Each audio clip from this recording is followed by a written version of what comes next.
बिस्मिल्लाहिर्रहमानिर्रहीम। अस्सलाम वालेकुम नादरीन, आप यूट्यूब चैनल देख रहे हैं। मैं इमरान खान हूँ। कुछ आम तरीन खबरें अब तक पहुँचा देते हैं। एक तो ये है कि डॉलर की कीमत में दोबारा इजाफा हो गया। जैसे ही ईद की छुट्टियाँ ख़त्म हुई और मार्केट खुली तो ₹1.50 के करीब डॉलर मज़ीद महंगा हो गया है और अब लगातार इसकी कीमत बढ़ते बढ़ते ₹188 के करीब पहुँच चुकी है और डॉलर की कीमत बिल्कुल कम होने की तरफ नहीं आ रही। स्टॉक मार्केट के अंदर भी मंदी है और वो बेहतर नहीं हो रही। बिजली की कीमत जो है वो बम फाड़ दिया गया आवाम के ऊपर और ₹2.86 मज़ीद बिजली महंगी कर दी गई है। तो इस दौरे हुकूमत में ये तीसरी मरतबा बिजली की कीमत बढ़ गई है जब से इनकी हुकूमत आई है। इनका ये कहना था कि बिजली ₹12 की मिलनी चाहिए, अब तो ये बढ़ाते बढ़ाते ₹30 तक ले गए हैं। तो यूनिट बहुत ज़्यादा महंगा करते चले जा रहे हैं। हालांकि इन्होंने वादा किया था कि आधी कीमत पे बिजली बेचेंगे, लेकिन जिस दिन से इंपोर्टेड हुकूमत आई है उन्होंने बिजली की कीमत में बहुत ज़्यादा इजाफा किया है और 3 मरतबा इजाफा कर दिया है। अब जो नया यूनिट उसकी कीमत बढ़ी है वो ₹2.86 यानी लगभग ₹3 फी यूनिट मज़ीद बढ़ गया है। अवाम के ऊपर एक बहुत बड़ा बोझ पड़ेगा और ये बोझ अवाम को पीस कर रख देगा।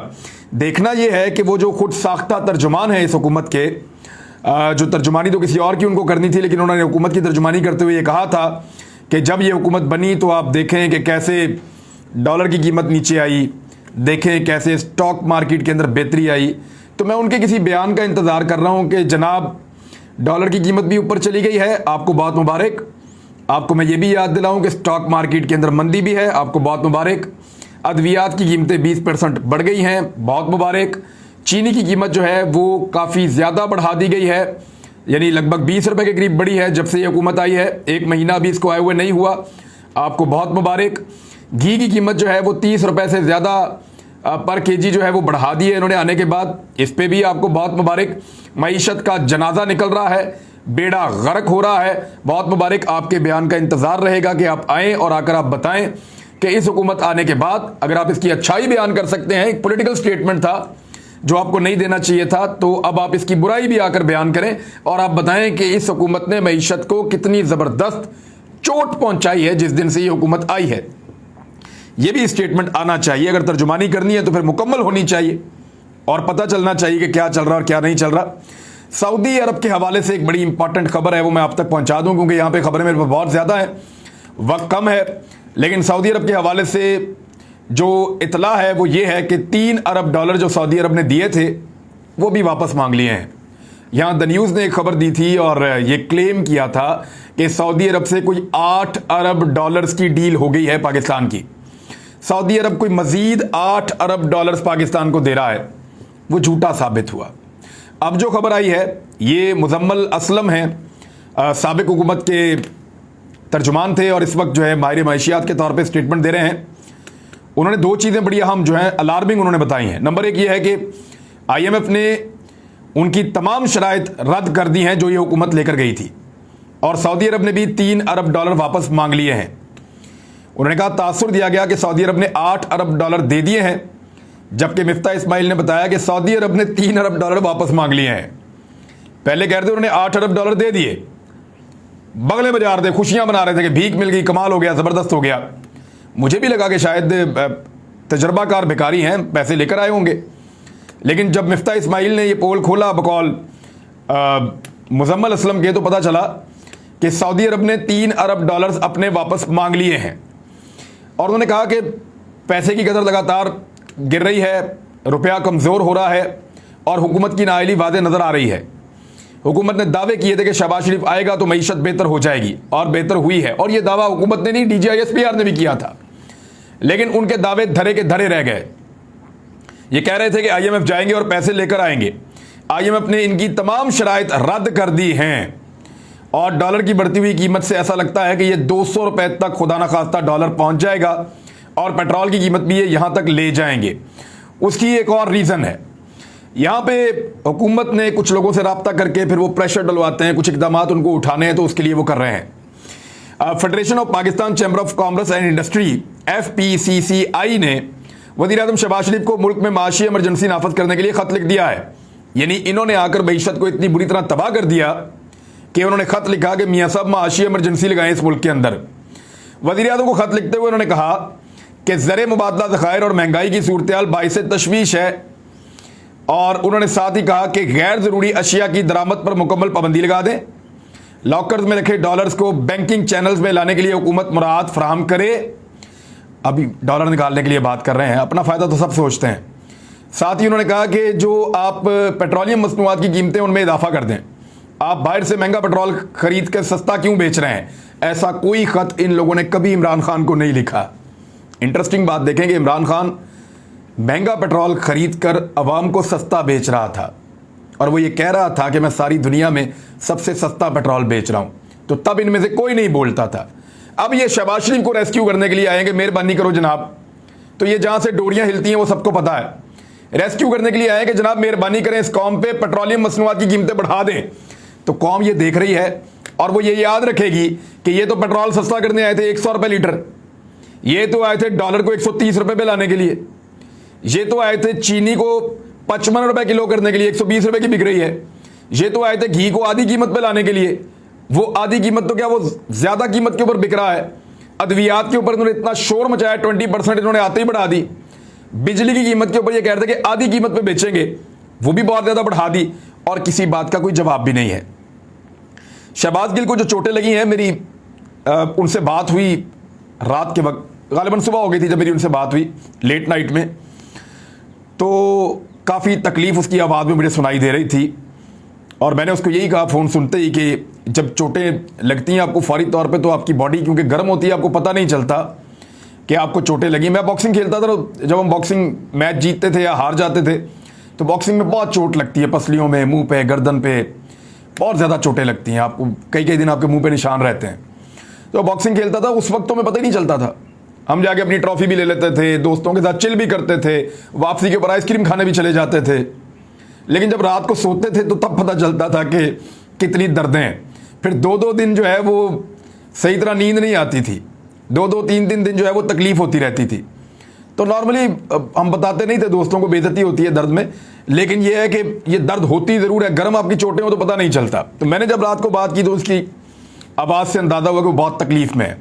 तो मैंने कहा जी गर्म चोटें थी, उस वक्त आपको आइडिया नहीं हुआ होगा, लेकिन गिल साहब हुनर रहा में। तो उन्होंने कहा जी वाकई काफ़ी खासी तकलीफ हो रही है मेरी गर्दन में और एक टांग में, और एक कंधा जो है वो मेरा मूव नहीं कर रहा। गाड़ी इनकी उलट गई थी और वो बात ठीक है कि इन्होंने सीट बेल्ट पहनी हुई थी जिसकी वजह से बच गए। इनकी गाड़ी का जो सनरूफ है वो टूट गया था सड़क पे उल्टा होने की वजह से, और अगर इसने बेल्ट ना पहनी होती तो इनका सर जो है वो सड़क के साथ खुदा न खास्ता रगड़ा जाता। और मुझे इन्होंने बताया कि 3 मरतबा इस बंदे ने, जिसके पास ये दूसरी गाड़ी थी, इसने 3 मरतबा गाड़ी को, हमने इसको जगह दी है, ये आगे नहीं जा रहा था, इसने मौका देखकर और बड़े प्रोफेशनल अंदाज में गाड़ी को साथ हिट किया और उसको पुश करके उल्टा दिया गाड़ी को। मैंने ये कुछ वीडियोस वगैरह देखी ये समझने के लिए कि गाड़ी को उल्टाया कैसे जा सकता है। तो ये एक टेक्निक है और ये बहुत एक्सपर्ट लोग हैं जिनको आती है। पता नहीं इस वाकये में क्या हुआ, लेकिन गिल साहब का ये कहना है कि डेलिबरेटली उनकी गाड़ी को उल्टाया गया है।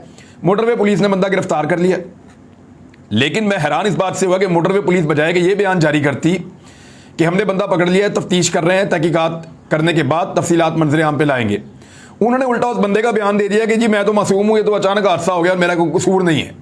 यानी मोटरवे पुलिस वकालत कर रही है उस आदमी की जिसने हादसा किया और भाग गया। यानी अगर गलती से भी हुआ है ना, याद रखिएगा, हिट एंड रन केस की सजा होती है।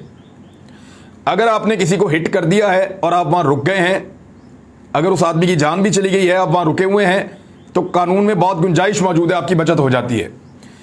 और अगर आपने किसी को हिट कर दिया है और आप भाग गए हैं वहां से, तो फिर आपका यहां से जुर्म शुरू हो जाता है और आपको जाके चेस करके या आगे कहीं पे रोक के पकड़ा गया है, तो इस तरह आपका जुर्म जो है वो पकड़ा जाता है। तो ये हिट एंड रन केस है। इसमें जो मोटरवे पुलिस है उनका जो स्टेटमेंट आया वो वकालत कर रहा है मुलजिम की।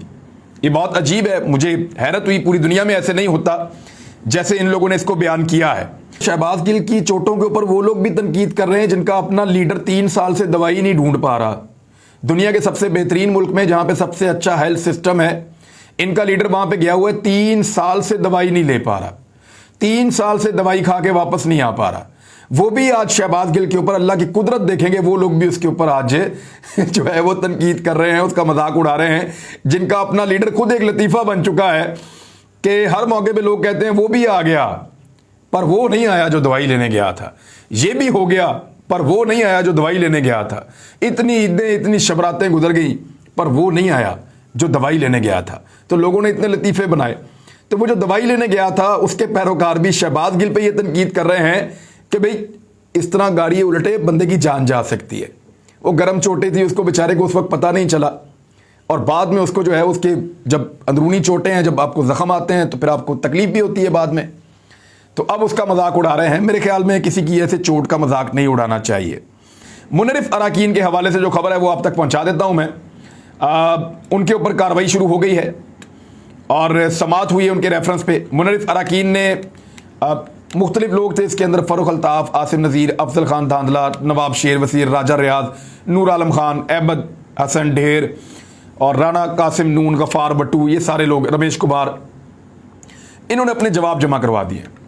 वकील तहरीक इंसाफ फैसल चौधरी ने जवाबात पढ़ने की मोहलत मांगते हुए कहा है कि सबके जवाब पढ़कर फिर दलाइल शुरू करेंगे। बलूचिस्तान के जो मेंबर हैं शाह मोहम्मद जतोई, उन्होंने कहा कि 14 मई तक कमीशन ने फैसला करना है इन लोगों के हवाले से। चीफ इलेक्शन कमिश्नर ने भी कहा कि मंगल तक हर सूरत दलाइल मुकम्मल कर लें ताकि फैसले के लिए वक्त मिल सके। इलेक्शन कमीशन ने फरीकैन को दलाइल देने की हिदायत करते हुए केस की समाअत मंगल तक मुलतवी कर दी। अब ये सारे इतने ढीठ है कि इन्होंने वहां पे लिखवाया ये कि हम तो तहरीक इंसाफ के अंदर हैं, वोट जाके उधर डाल रहे हैं। तो अब ये जो मर्जी बहाने करें, पूरी कौम देख चुकी है। इलेक्शन कमीशन ऑफ पाकिस्तान अगर यहाँ पे 2 नंबरी करेगा तो पूरी कौम लान तान करेगी और गालियां देगी। दूसरी जानिब लान तान से मुझे याद आया कि मियाँ साहब ने अपनी जो गाड़ियों के ऊपर अपने पोस्टर्स वहाँ पे छपवाए हैं, emergingpakistan.pk, उसके ऊपर लिख के, जो कॉमर्स की एक वेबसाइट है मिनिस्ट्री ऑफ कॉमर्स की, और उस पर नवाज शरीफ और शहबाज शरीफ, उसके ऊपर 2 एक्शंस बरतानिया में होने वाले हैं। नंबर 1 तो यह है कि बरतानवी कानून बहुत सख्त है उन मुजरिमों के लिए जिनको सज़ा हो चुकी है, और उनकी तशहीर वहाँ पे एथिकली भी ठीक नहीं है और कानूनी तौर पे भी ठीक नहीं है। तो बरतानिया के अंदर ये मामला अब उठाया जाएगा इदारों के साथ भी और अदालत में भी, और पाकिस्तानी उसको लेकर जा रहे हैं कि जनाब ये आदमी पाकिस्तान के अंदर मफरूर है, इश्तिहारी है, और इस आदमी ये कन्विक्टेड मुजरिम है, मुलजिम नहीं है, सज़ा याफ्ता है और सज़ा काट रहा है इस वक्त। और आपके मुल्क में इसके बड़े बड़े पोस्टर लग के इश्तिहार इसके चल रहे हैं, ये अनएथिकल है, गलत है, और हम पाकिस्तानियों की इसमें दिलदारी हो रही है, इसको उतारा जाए। एक तो ये तरीका है उतारने का। दूसरा, पाकिस्तानी ये भी कह रहे हैं कि क्योंकि उनको कोई, पाकिस्तानियों को मियाँ नवाज शरीफ और मियाँ शहबाज शरीफ मैसर ही नहीं थे कहीं पे भी बरतानिया में, वो जब भी एहतजाज करते हैं जो अपने घरों के अंदर जाके छुप जाते हैं, तो अब उनके लिए आसानी पैदा कर दी है पूरे बरतानिया में। यानी वहाँ पे कुछ 148 बसें हैं जिनके ऊपर ये पोस्टर लग गए हैं, तो हर जगह पे इनके चेहरे नजर आ रहे हैं लोगों को। तो एक तो लोगों को गुस्सा भी आ रहा है इनको देख देख के, क्योंकि ओवरसीज पाकिस्तानी इनसे बहुत नफरत करते हैं। दूसरा, ओवरसीज पाकिस्तानियों को इनके चेहरों की सूरत में गुस्सा उतारने का मौका मिल गया है। अब वो जगह जगह इस बस की तरफ देख के लानत भेजेंगे और वीडियो बना के सोशल मीडिया पे डाल देंगे। जगह जगह इस बस की तरफ देखकर वो अपने अलकाबात से नवाजेंगे जो उन्होंने कहना है और उसको सोशल मीडिया पे डाल देंगे। तो इस तरह उनको अपने कथारसिस का भी मौका मिल जाएगा जो ओवरसीज पाकिस्तानी वहाँ पे लंदन में मौजूद हैं। तो ये 2 चीज़ें इनके खिलाफ होने जा रही हैं वहाँ पे। बहुत जल्द इनको ये अपने पोस्टर्स खुद ही उतारने पड़ जाएंगे लोगों का रिएक्शन देखते हुए। एक और जो ट्वीट औरिया मकबूल जान साहब ने किया, बड़ी इंटरेस्टिंग चीज़ है, मैं आपके सामने रख देता हूँ। वो ये समझा रहे हैं कि सबसे पहले तो इन्होंने कहा कोई खाती नहीं है, फिर इन्होंने कहा कि साजिश नहीं है, मुदाखलत हुई है, फिर उन्होंने कहा कि मुदाखलत भी हुई है तो इस तरह की बेइज्जतियां तो होती रहती हैं, हमें तो जूते खाने की आदत है, बेकारी हैं, बैगर्स आर नॉट चूजर्स, तो लितर शितर पड़ते रहते हैं, कोई बात नहीं है, जूते पहले भी मारता था अमेरिका, उसने फिर मारे हैं, तो कोई इसको बुरा ना बनाए आप। फिर इन्होंने कहा अगर कोई बात हुई तो चलो कमीशन हम बनाएंगे, और अब कमीशन, पहले इन्होंने कहा कमीशन कोई बात हो तो बनाए ना, हम तो कमीशन बना ही नहीं सकते, पहले इन्होंने ये कहा था, और अब कमीशन बनाने पर आ गए हैं। अब औरिया साहब ये लिखते हैं कि आगे आगे देखिए होता है क्या, दूसरों के मफाद में काम करोगे तो अपनों के सामने ऐसे ही बार बार जिल्लत उठानी पड़ेगी। यानी ये हुकूमत एक एक स्टेप करके ना सिर्फ उस मरासले को तस्लीम करते हुए वहां तक पहुंच गई जहां पे अब ये कमीशन बनाने पर राजी हैं। ये आने वाले वक्त में सुप्रीम कोर्ट में भी जाएंगे और ये मामला इनको वो हालत कर देगा इनकी कि ये अगले इलेक्शन में जाने के काबिल नहीं रहेंगे, ऐसा दिखाई देता है। इमरान खान साहब ने आज अपनी तहरीक का बाकायदा ईद के बाद आगाज़ कर दिया है और वो किया है मियाँ वाली से।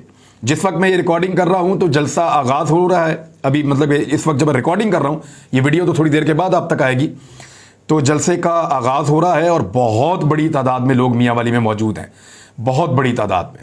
मैंने मियाँ वाली में इतना बड़ा जलसा इससे पहले नहीं देखा, जितने लोग पहले ही पहुंच चुके हैं इमरान खान के आने से। तो ये मूवमेंट मैंने कहा था कि ईद के बाद और तगड़ी हो जाएगी और वो अब दिखाई दे रही है। दूसरा, शाहीन सहबाई साहब ने आज सुबह एक स्पेस में वो मौजूद थे सोशल मीडिया की, उन्होंने एक नुक्ता उठाया और वो नुक्ता बहुत बारीक है और उस पर काम करना पड़ेगा। उन्होंने कहा कि रेकोडिक के अंदर एक मुआहदा हुआ कुछ अरसा पहले और वो मुआहदा लगभग उन्हीं पैसों पे हुआ जिन पैसों के ऊपर पहले मौखर हुआ था और पाकिस्तानियों को ये खुशखबरी सुनाएगी। मैंने इस पर एक वीलॉग भी किया था और मैंने भी इसको खुशखबरी की तरह लिया था कि पाकिस्तान का जुर्माना माफ़ हो गया और एक बड़ा पाकिस्तान का मुआहदा हो गया। लेकिन शाहीन सहबाई साहब का ये कहना है कि इसके अंदर जो सोना और तांबा मौजूद है वो 500 अरब डॉलर्स का है और ओने पोने पाकिस्तान ने बेचा है और इसका मुआहदे में कुछ लोगों ने बहुत माल बनाया है और वही लोग हैं जो चाहते हैं चीज़ें उनके कंट्रोल में रहें और इमरान खान वापस ना आए और उनकी मर्जी की तैनातियां होती रहें।